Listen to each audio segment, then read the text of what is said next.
Hello, it's John from Oswin Music. Hi, John here again. This is lesson 3.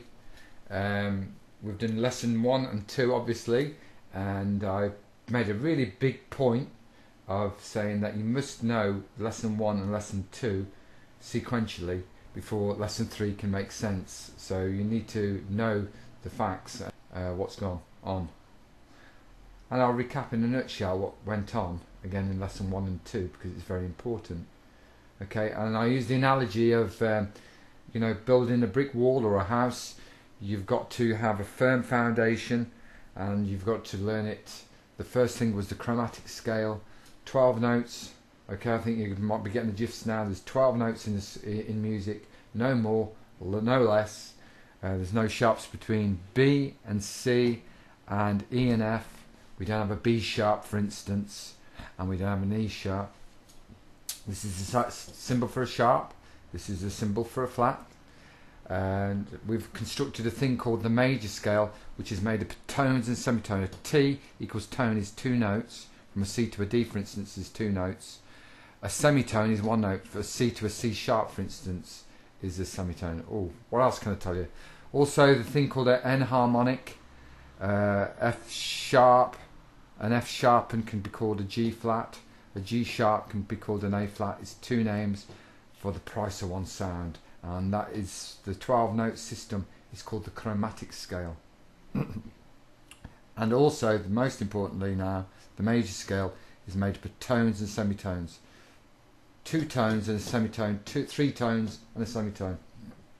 Use what little mnemonic you want to use, and I'll recap in a nutshell what went on again in lesson 1 and 2 because it's very important. Okay, and I use the analogy of building a brick wall or a house. You've got to have a firm foundation and you've got to learn it.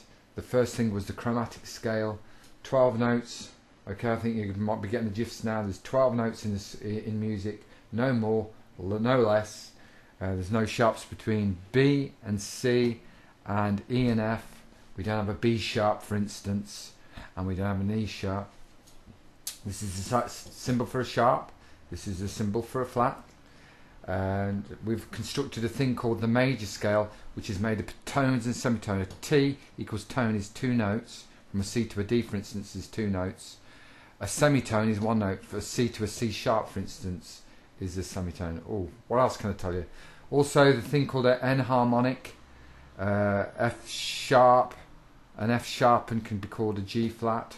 A G sharp can be called an A flat. It's 2 names for the price of 1 sound, and that is the 12 note system is called the chromatic scale.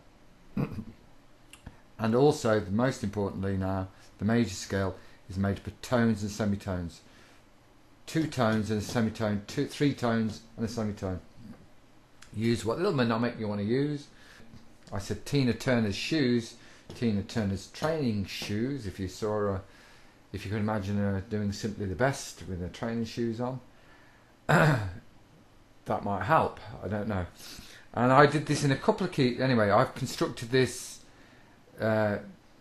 major scale in a couple of keys. I did C, which was C, D, E, F, G, A, B, C, and we talked about how to do it in G, where once you go from G to A is a tone, A to a B is a tone, C is a semitone, C to D is a tone, D to an E is a tone, E to a... You see, if we got to the E, here we go, if I can find E, if we got to the E, if you go up a tone, it must be F sharp, 2 notes, and back to G. And we constructed the C major, Do, that was C, D, E, F, G, A, B, C, and G, G, A, B, C, D, E, F sharp, G to retain that Do, Re, Mi sound. And you can do that in any starting point from a C sharp, D, because there are 12 major keys. Okay, there's 12 of everything. What we're going to discuss today is chords. Now, chords, you just can't randomly put notes together. Some people do, but if you really want to make music, you've got to follow some rules, and the rule is this: there's only 3 notes in a major chord, and there's only 3 notes in a minor chord. That might be a surprise to you. If you're guitar playing and you're playing, you know, 6-note chords, you might think, oh, there's 6 notes in there. There ain't. There's only 3, but they're being repeated in higher octaves thereof. Again, I'm just going to use the keyboard today. I will promise to do this on the guitar, but it just makes it a little bit easier for us. So, what's the formula for a major chord? Again, listen up, guys. We've got to understand that if you take the first note of the major scale, I'm going to put a C there. If you take not the second, the third note and the 5th note of a major scale, okay, in this case a C chord is going to be a C, E and a G. Do you remember the little gimmick I showed you how to locate the notes on the keyboard? 2 black notes left of is always a C. Okay, so if I go C, that's the next one is D.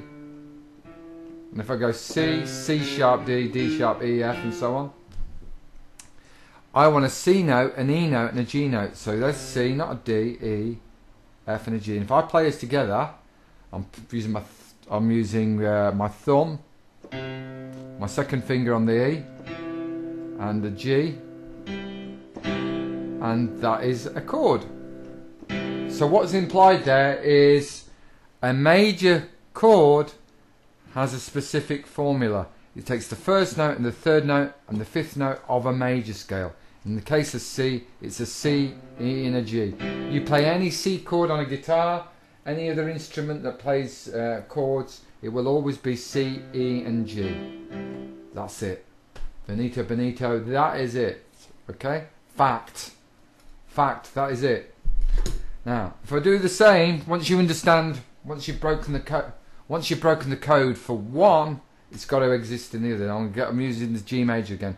So, what numbers do I need to make a G major chord? Have you guessed it? 1, not the 2, a 3, not the 4, a 5, a G and a B and a D. So if I find F, 3 black notes left of is F. If I go 1 G, not the A, I want a B and a D. That's a G chord. Play that on a guitar, play that along with me and it will sound right. You play G chord on a guitar. Because the G chord on a guitar has just got those notes. But if you're playing 6-note G chords, you'll be doubling up a G, maybe somewhere else, a G or a D somewhere else. Okay?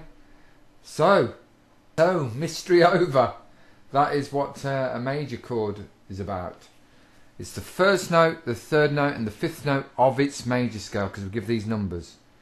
In the case of C, it's C, E and G. G, B and D. They sometimes call it, when it's just the 3 notes breaking down, they call it a triad. I don't know if you heard that term. Okay, so here endeth the 3rd lesson. If you're sticking with it and if that makes sense, great. Really do mean it. So we've learnt a lot already. We've learnt how to construct chords and to construct a major scale. And like I say, you learn these things over a course and you'll know how to, I promise you, how to improvise, how to write songs, how to jam with people, how to read music, how to play music by ear, how to work out songs.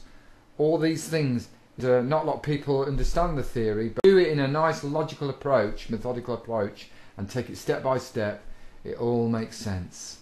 Take care guys, and I'll see you soon.